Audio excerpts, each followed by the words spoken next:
Focus on just one successful company started by a woman, Ciara Donnellan. Thank you for coming in to speak to us. Thank you for having me. You're the founder of a company called Fea Healthcare. You make lingerie for women who suffered from breast cancer and other surgeries. You're also a finalist in the Cartier Women's Initiative Awards. Can you give us an idea, first of all, about what inspired you to start this company? So I suppose I saw the suffering of women after they had had breast cancer surgery. I was running my own lingerie shop in Dublin, and they were coming into me looking for something comfortable, pretty and supportive, which amazingly wasn't available on the market. So when I looked into it, a lot of my now competitors were producing bras like this, but they were looking at it more from the breast form's point of view as opposed from the woman.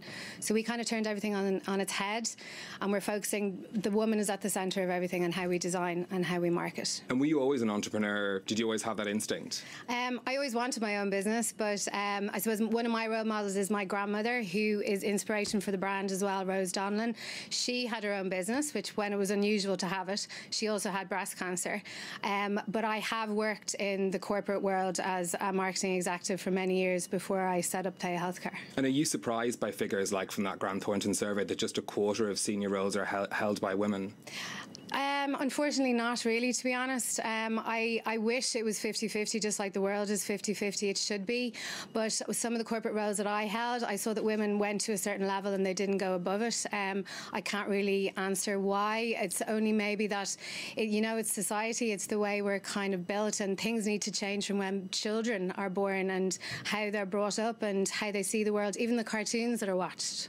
And there's an issue here as well about trying to inspire more women to become entrepreneurs in particular, which is a particularly challenging kind of job for anyone. How do you think that more women can be inspired to become entrepreneurs? Well, I suppose like with the Cartier Women's Initiative Awards, I mean, that for me to be selected as one of the finalists out of 1,900 applicants, I mean, it shows that women want to set up their own businesses and there is that spirit and the drive. But unfortunately, the word woman has to be put into something before women will go forward. And I think that's got a lot to do with self-confidence and, as I said, how society raises us. And on a day like International Women's Day, we talk about things like this. Do you think it's important that we have a day like this to talk more about these issues and the lack of balance that exists? Yes, I think it's important to have the day. I wish we didn't need to have the day, but I think it is very important to have it.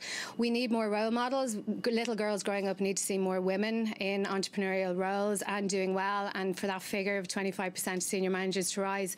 The way to do that is through International Women's Day and through initiatives like the Cartier Women's Initiative Awards. And that'll help promote more people. Yeah. Okay, well, Ciara Donnellan from Fea Healthcare, thank you very much for coming in to speak to us.